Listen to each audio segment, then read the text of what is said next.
سرور کائنات جب تشریف لے آئے ہیں مدینے، جب آ رہے تھے تو اس وقت جناب امیر المؤمنین سے فرما کے آئے کہ یا علی، دو کام آپ کی ذمہ داری پہ چھوڑ کے جا رہا ہوں۔ عزیزان گرامی، دو کام جناب امیر کے سپرد کیے۔ یا علی، ایک تو امانات آپ لوٹا دیجیے گا، کیونکہ میرے پاس مکے کا کوئی ایسا گھر نہیں کہ جس کی امانت نہ ہو۔ مشرکین رسول خدا پہ ایمان نہیں رکھتے تھے لیکن صادق و امین مانتے تھے۔ تو اب سرور کائنات تشریف لے جا رہے ہیں، مدینے ہجرت کر رہے ہیں، تو آپ نے سارے صحابہ سے کہہ دیا اپنے اپنے گھروں پہ رک جاؤ، آج رات کوئی اپنے گھر سے باہر نہ نکلے۔ سب کے ذہنوں میں ہے مجھے تفسیر ہجرت کو نہیں پڑھنا، مجھے کچھ اور بیان کرنا جناب سیدہ کے لیے، اگر مجھے مجمع کی توجہ چاہیے۔ تو اب آپ نے فرمایا کہ بھی آج رات کوئی گھر سے باہر نہ نکلے۔ جناب امیر فوراً اپنے گھر چلے گئے۔ کیوں؟ کہ جناب سرور کائنات کا حکم تھا۔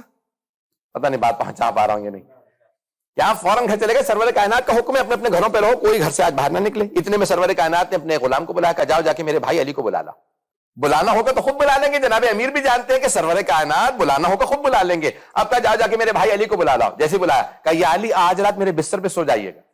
اچھا، مسلمان مورخین نے بس ایک ہی جملہ لکھا کہ مولا کائنات نے بس ایک چھوٹا سا سوال کیا، یا رسول اللہ، بس مجھے اتنا بتا دیجئے، کیا میرے آپ کے بستر پہ سونے سے آپ کی جان بچ جائے گی؟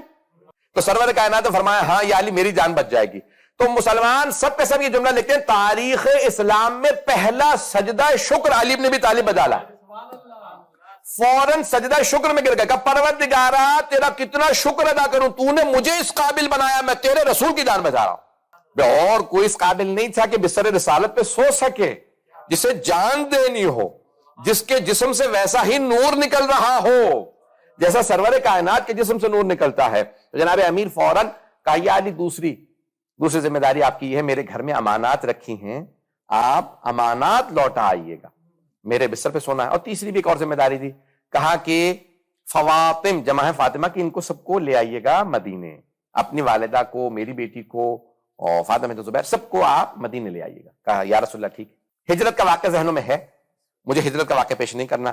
جناب امیر بسرس وہاں جناب سرور کائنات مدینے ہجرت یثرب چلے گئے، ہجرت کر کے مدینے، اور کہا میں مدینے میں تب تک داخل نہیں ہوں گا جب تک میرا بھائی علی نہیں آ جاتا، میں انتظار کروں گا۔ وہاں رات گزر گئی، صبح ہوتے ہی جناب امیر نے سب کی امانتیں لوٹائیں۔ توجہ، نہ کسی سے یہ پوچھا کہ رکھوا کے کیا گئے تھے، اور نہ کسی نے مشرک نے یہ شکوہ کیا کہ مجھے میری امانت نہیں ملی۔ اس کا مطلب یہ ہے کہ علی چہرہ دیکھتے تھے، امانت لوٹا دیتے تھے۔ پتہ نہیں لوگ ہیں یا نہیں۔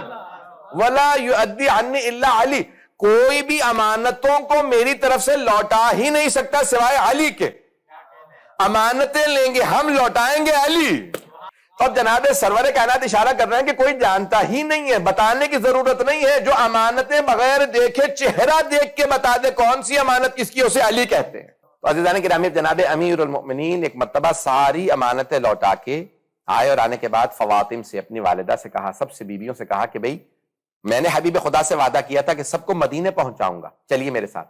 آپ نے ناقہ، اونٹنیاں، فوراً ان پہ ہودج اور محملیں سجائیں، ہودج لگائے۔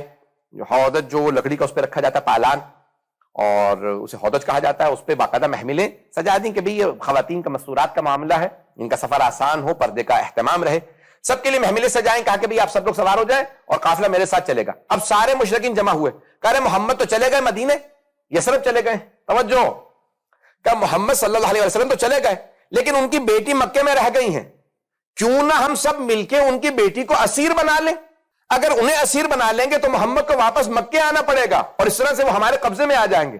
سب نے کہا یہ بہت اچھی بات ہے، ہاں چلو چل کے محمد کی بیٹی کو ہم سب کے سب اسیر بنا لیتے ہیں۔ آغا پناہیان اس مقام پہ کہتے ہیں کہ جیسے ہی سب کے سب آئے تو رسول خدا نے جناب امیر اکیلے سے کہا تھا آپ کے حوالے کر کے جا رہا ہوں یہ ساری امانتیں۔ پتہ نہیں لوگ ہیں یا نہیں۔ کچھ امانتیں لوٹانے کی تھیں، کچھ امانتیں پہنچانے کی تھیں۔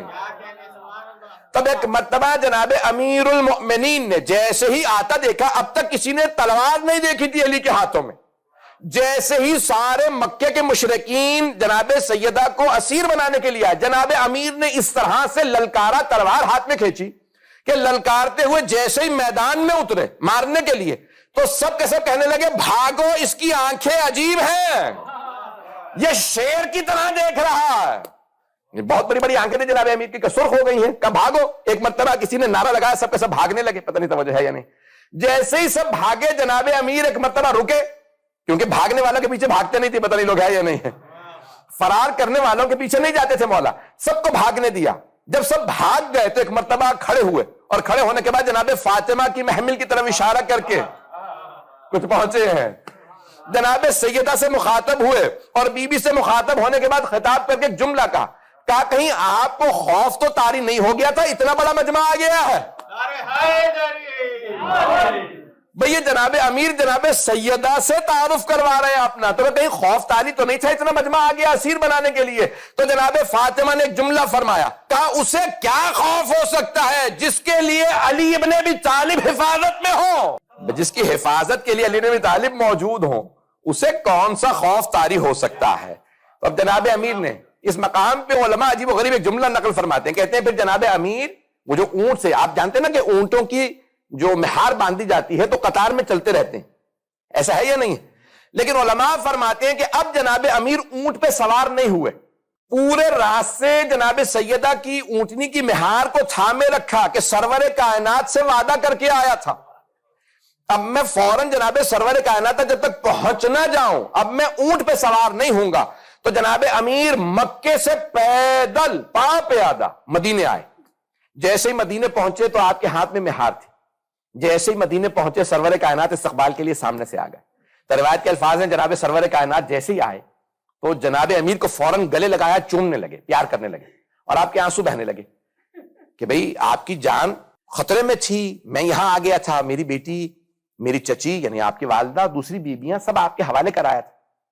تو جناب امیر نے ایک مرتبہ جناب سرور کائنات کو روکا نہیں کہ پیار کر رہے ہیں، جب مکمل پیغمبر اسلام نے چوما، پیار کیا، گلے لگایا، تو اس کے بعد ایک مرتبہ فوراً ایک جملہ کا، مورخین کہتے ہیں جناب امیر نے جناب سیدہ کی اونٹنی کی مہار سرور کائنات کے ہاتھ میں دی اور کہا یا رسول اللہ آپ سے وعدہ کر کے آیا تھا، آپ سے وعدہ کر کے رہا تھا میں مکے میں کہ آپ کی امانت آپ تک پہنچا دوں گا، یا رسول اللہ آپ کی بیٹی آپ کی امانت، میں نے آپ کی امانت آپ تک پہنچا دی، میرا آپ سے وعدہ ہے میں نے سیدہ پہ خراش بھی نہیں آنے دی ہے، کوئی ظلم نہیں ہونے دیا، کسی کا ہاتھ نہیں اٹھنے دیا، میرا آپ سے وعدہ تھا میں نے سیدہ کو آپ تک پہنچا دیا ہے، یا رسول اللہ سیدہ پہ آنچ بھی نہیں آئی ہے، میں نے سیدہ کو آپ تک پہنچا دیا ہے۔ بس یہ جناب امیر نے جملہ کہا، سرور کائنات کے آنسو جاری ہو گئے، بہت روئے، اپنی بیٹی کو بہت پیار کیا، کہا اب میں مدینہ سکون سے جاؤں گا۔ آج جناب امیر نے ایک مرتبہ کہا یا رسول اللہ آپ کی امانت لوٹا رہا ہوں، آپ کی امانت کو ویسا لوٹا رہا ہوں، سیدہ پہ کوئی آنچ بھی نہیں آئی ہے۔ لیکن جب جناب امیر قبر مطہر پہ آئے، جناب سیدہ کا جسد مطہر اٹھایا تو رو کے کہنے لگے، اب دوبارہ وہی جملہ دہرایا کہ یا رسول اللہ آپ کی امانت لوٹا رہا ہوں، لیکن اب یہ نہیں کہا کہ امانت کو آنچ نہیں آئی، پھر رو کے کہا یا رسول اللہ باقی حالات فاطمہ خود آپ کو بتا دیں گی، باقی حالات فاطمہ خود آپ کو بتا دیں گی، یا رسول اللہ یہ وہ فاطمہ نہیں جو آپ نے مجھے دی تھی، اب میں کہوں گا یا رسول اللہ ان فاطمہ کا پہلو شکستہ ہے، ان کی پسلیاں ٹوٹ گئی ہیں،